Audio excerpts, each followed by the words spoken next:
Yuji second year Bangla honours ছাত্রছাত্রী আপনাদের মধ্যে যারা যারা এই CCBG-05 বা HBG-5 প্রিপারেশান ঠিকঠাক নেই বলে আপনারা অনেকে সিদ্ধান্ত নিয়েছেন বা একটা চিন্তা ভাবনা করেছেন যে পরীক্ষা দেবেন না।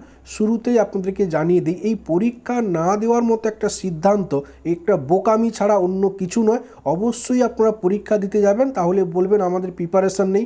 হ্যাঁ, আপনাদের কথা ভেবেই আজকের এই ভিডিওতে যে সমস্ত প্রশ্নগুলো আপনাদেরকে দিয়ে দেওয়া হচ্ছে, অন্তত নিদেন পক্ষে এই প্রশ্নগুলো আপনারা একটু ভালো করে চোখ বুলিয়ে যাবেন, গল্পের মতো করে মনে রাখার চেষ্টা করুন। সেক্ষেত্রে দেখবেন ভালো নাম্বার নিয়ে আপনারা এই HBG-5 বা CCBG-05-এ পাস করবেন, আপনাদের কোনো অসুবিধে হবে না। আপনাদের হাতে বেশি সময় নেই, সে কথা মাথায় আছে এবং সে কথা মাথায় রেখেই হাতে গোনা মাত্র কয়েকটা প্রশ্ন আজকে আপনাদের দিয়ে দেওয়া হচ্ছে। এই প্রশ্নগুলো অন্তত আপনারা একটু ভালো করে চোখ বুলিয়ে যাবেন, দেখবেন ভালো নাম্বার নিয়ে আপনারা পাস করবেন, এটা আশা করাই যায়। দেখুন, এই যে পরীক্ষা দেবেন না, এর থেকে বোকামি হতে পারে না। অবশ্যই আপনারা পরীক্ষা দিতে যাবেন, মনে সাহস নিয়ে যাবেন এবং এই প্রশ্নগুলো অন্তত আপনারা করে যান, দেখবেন ভালো নাম্বার নিয়ে আপনারা পাস করবেন। তাহলে চলুন আমরা দেখে নিই কিছু গুরুত্বপূর্ণ প্রশ্ন। আমাদের প্রথম প্রশ্ন, শ্রীকৃষ্ণ কীর্তন কাব্যের রাধা বিরহ খণ্ড কি প্রক্ষিপ্ত? উপযুক্ত কারণসহ আলোচনা করুন। এর পরের প্রশ্ন, সামাজিক দলিল হিসেবে চর্যাপদের গুরুত্ব আলোচনা করুন। এর পরের প্রশ্ন, চর্যাপদে বর্ণিত সমাজচিত্র সম্পর্কে আলোচনা করুন। বাংলা সাহিত্যের ইতিহাসে শ্রীকৃষ্ণ কীর্তন কাব্যের গুরুত্ব আলোচনা করুন। এর পরের প্রশ্ন, মধুসূদন দত্তের লেখা বিজয়া দশমী কবিতায় উমার জন্য মায়ের কাতরতা যেভাবে প্রকাশ পেয়েছে তার নিজের ভাষায় লিখুন। কৃত্তিবাস অনুদিত অরণ্যখণ্ডে কৃত্তিবাসের কবিত্ব শক্তির পরিচয় দিন। এর পরের প্রশ্ন, শ্রীচৈতন্য ভাগবত গ্রন্থে সমাজ, ধর্ম এবং সমাজে প্রচলিত আচার অনুষ্ঠানের যে বর্ণনা আছে তার নিজের ভাষায় লিখুন। এই যে প্রশ্নগুলো আমরা দেখলাম, এই প্রশ্নগুলো আপনারা খাতাতে লিখে ফেলবেন এবং এই প্রশ্নগুলো 10 নম্বরের জন্য আপনারা একটু ভালোভাবে চোখ বুলিয়ে রাখবেন। এখন আমরা চলে যাব এর পরের পেজে 5 নম্বরের প্রশ্ন আমরা দেখব। এখান থেকে আমাদের 5 নম্বরের প্রশ্ন শুরু হচ্ছে। তবে এখানে আপনাদের জানিয়ে রাখি, এই যে 5 নম্বরের প্রশ্ন হিসেবে আপনারা যেগুলো দেখবেন, এই প্রশ্নের মধ্যে কিছু কিছু প্রশ্ন কিন্তু 10 নম্বরেরও আসতে পারে, এটা ঘুরে যেতে পারে। পার্থক্য শুধু এটাই, 5 নাম্বার এলে আপনাকে একটু ছোট করে লিখতে হবে। যদি 10 নাম্বারের আসে সেম প্রশ্ন, সেক্ষেত্রে আপনাকে একটু বেশি লিখতে হবে। প্রথম প্রশ্ন, চর্যাপদের 28 অথবা 33 নাম্বার পদের বাচার্থ ও বিশ্লেষণাত্মক অর্থ লিখুন। এখানে দেখুন দুটো দেওয়া হয়েছে, 28 অথবা 33। এই দুটো একটু ইম্পর্ট্যান্ট আছে, যেহেতু পুরনো বছরে কোনো প্রশ্ন নেই, সেই জায়গা থেকে একটা প্রাথমিকভাবে শুরু করতে গেলে এই নাম্বারগুলো একটু ইম্পর্টেন্ট, 28 নাম্বার এবং 33 নাম্বার। তো এই চর্যাপদের 28 অথবা 33 নাম্বার পদের বাচার্থ ও বিশ্লেষণাত্মক অর্থ লিখুন। এর পরের প্রশ্ন, কৃত্তিবাসী রামায়ণের রাম অথবা রাবণ চরিত্রটি যেভাবে পরিস্ফুট হয়েছে তার পরিচয় দিন। এখানে দুটো চরিত্র আপনাদেরকে দেওয়া হয়েছে, রাম অথবা রাবণ, অন্যান্য চরিত্র আসতে পারে। যেহেতু সিলেবাস পরিবর্তনের পরে প্রথম অফলাইন এক্সাম আপনারা দিতে চলেছেন, সেই জায়গা থেকে রাম এবং রাবণ চরিত্র একটু বেশি ইম্পর্ট্যান্ট, সেই কারণে এই দুটো চরিত্র একটু ভালোভাবে একটু চোখ বুলিয়ে রাখবেন। কৃত্তিবাসী রামায়ণের রাম অথবা রাবণ চরিত্রটি যেভাবে পরিস্ফুট হয়েছে তার পরিচয় দিন। এর পরের প্রশ্ন, কমলাকান্তের ভক্তের আকুতি পর্যায়ের একটি পদের তাৎপর্য ব্যাখ্যা করুন। এর পরের প্রশ্ন, সহজিয়া বৈষ্ণব দর্শন অনুসারে সই কেবা শুনাইল শ্যাম নাম পদটি আলোচনা করুন।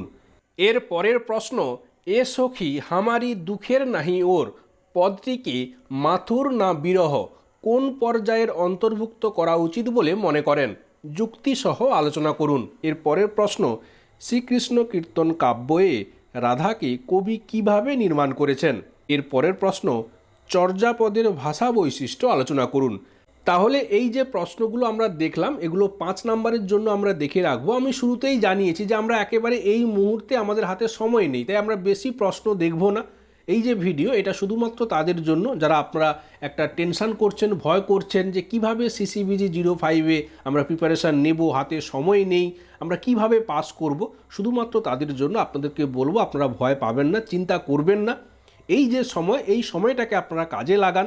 কাজে লাগিয়ে অন্তত এই প্রশ্নগুলো একটু গল্পের মতো করে মনে রাখার চেষ্টা করুন, একটু চোখ বুলিয়ে যান। আশা করি আপনারা ভালো নাম্বার নিয়ে পাস করবেন। এর পরের পেজে আমরা 2 নম্বরের প্রশ্নগুলো দেখব। আমাদের প্রথম প্রশ্ন, কবি বিদ্যাপতিকে মৈথিল কোকিল এবং অভিনব জয়দেব নামে অভিহিত করা হয় কেন? এখানে 2 রকমভাবে আপনাদের জানিয়ে দেওয়া হলো যে কবি বিদ্যাপতিকে মৈথিল কোকিলও বলা হয় এবং অভিনব জয়দেব নামে অভিহিত করা হয়।